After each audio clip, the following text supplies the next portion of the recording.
Hi, I'm Kimberly Lane. I'm Sonia Jante. And I'm Jonathan Ward. And together we're unlocking leadership.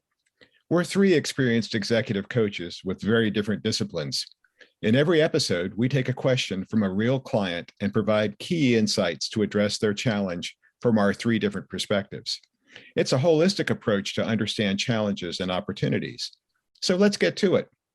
Our question today is from Gina in Flagstaff. And Gina asks, is it ever really safe to give feedback to your boss? Kimberly, what advice do you have for Gina? Ooh, that's a really good question. It's my answer is it depends. Okay. So because we certainly don't want to give direct feedback if one, it's not wanted and it's not a psychologically safe environment, right? So I guess I feel like there's a couple things that need to be in place. You know, we keep stressing psychological safety, vulnerability, empathy. You know, those are key factors that demonstrate you've got a conducive environment for transparency, right? And technically for honest feedback, which is what your question is, right? Maybe though, it might not be so blunt that you casually walk into his office one day and really give him your what you think about the situation or his recent leadership skills or challenge his or her solution. I think what might be more of an ideal scenario is that you set up some time specifically on a specific issue and just say, I'd like to talk through this and give my opinion. And then in that conversation, you can demonstrate, I felt like when you're managing me this way, I feel like I'm better managed this way. Or so I think one-on-one, when you set something up specifically with the objective of trying to improve the communication between the two of you, might be one effective way. The second way I believe would be very effective. Hopefully they're using like a 360-degree assessment, which gives you a really great forum to give true feedback on a regular basis, whether it's going to be once a year or twice a year, right? And then three, on that meeting, at that one-on-one meeting, or even during your own performance review, if it's truly a transparent environment and open and the culture is allowing for that, there should be conversations about what should he or she stop doing, what should he or she do more of, and what should he or she modify in their effort to support you, to ensure that you're more productive, to ensure that you feel valued, and to ensure that you thrive. So those are my initial thoughts. So who wants to take it from here? Jonathan, you go. Sure. Yeah, I guess to build on what you were saying, Kimberly, is I think that it's really important to recognize that there's a lot going on here. When you think about having to give feedback to your boss, I know if I go back and think through the calculus that went on in my brain when I was in a situation where something just really wasn't working, and I had to start thinking about it. Am I going to be in more trouble by going to the boss and talking to them about this, or is it going to be worse for me not to say something about it? And hopefully, as you were saying, it can be very situational depending on your boss and your relationship with them. Ideally, you would like a boss who would be like one that I had at one point who said she realized, when I have the employee coming to tell me something, I need to stop and let myself know that this is so important that this person is pushing themselves out of their comfort zone to come and give me feedback. Ideally, you'd love to have a boss like that. You can't always guarantee that kind of situation is going to happen. So what I found sometimes you have to do is to find a way to depersonalize the feedback. And, rather than saying this is something you're doing wrong, is maybe say, there's a breakdown in how we've been managing this project. I don't feel like things are going the way I would like to see them go. I'd love to have a conversation with you about how we can make this work better. And I'm willing to take ownership in my part of making this work. And that could be a way to kind of get into that feedback, or giving, as you started to say, also, it's kind of like a situation, behavior, and impact thing. When this situation arose, you did this, the impact that it had on me, what I felt was, et cetera, et cetera. And so it's harder for the boss to disagree with how it actually impacted you. It may not have been their intent for how they did something, but that the way it landed with you is something that people can't argue with. Yeah, kind of coming at the idea that, if you want me to be be the highest productive person and highly engaged. This is what I need from you. And can we figure out something that is mutually agreeable and how to manage this dynamic or this situation? So Sonia, I'm dying to hear what you have to say. So I started my career at Hewlett Packard, and I would say that it was considered, and I still think of it as a high performance environment. And when you have a high performance environment, feedback is critical and is expected all the time. The difference is you really have to manage yourself and your intentions. You have to really become aware of what is your purpose in giving feedback. And is the feedback something that is going to help just you or the whole team?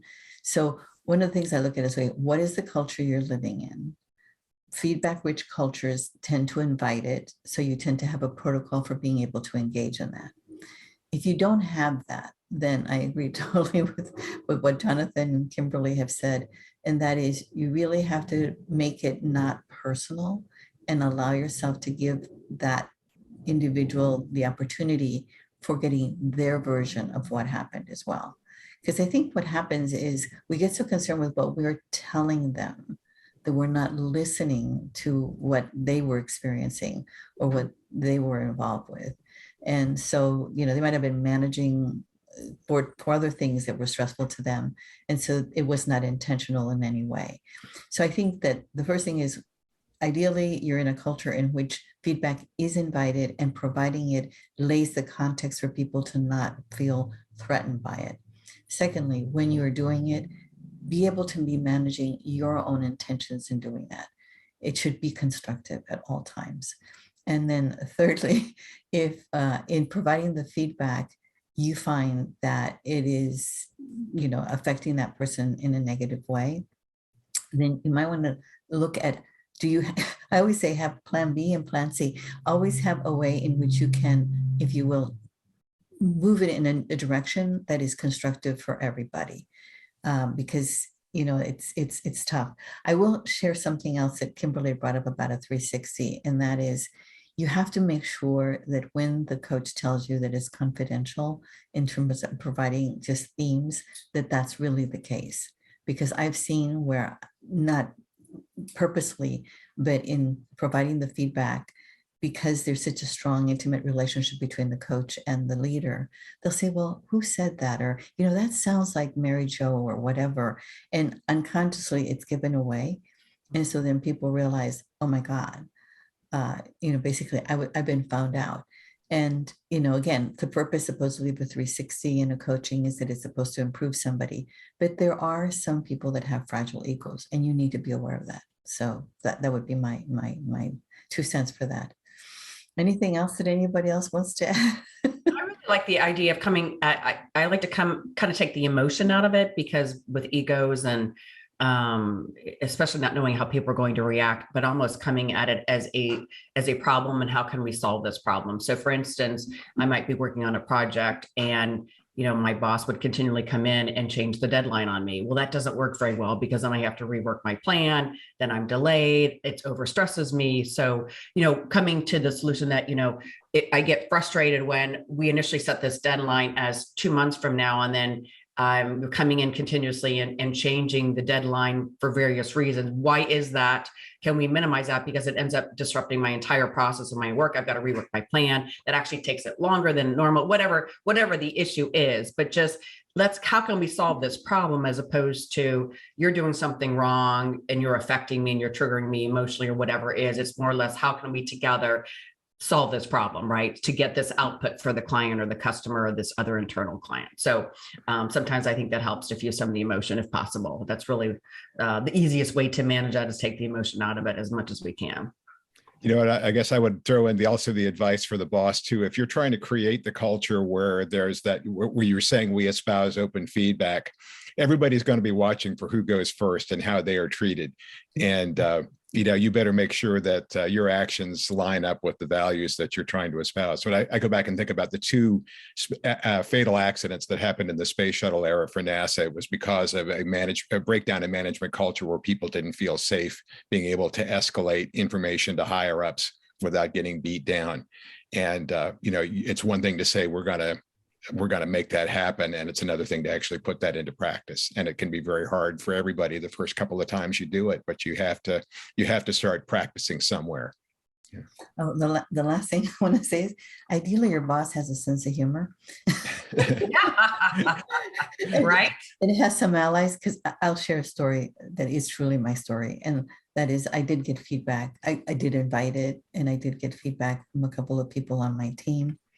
And it was very similar feedback about the pace at which I was going at and how it was that I was not listening.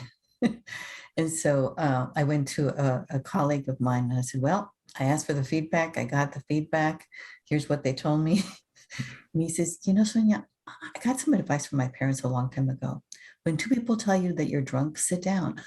I was like, all I needed. All right.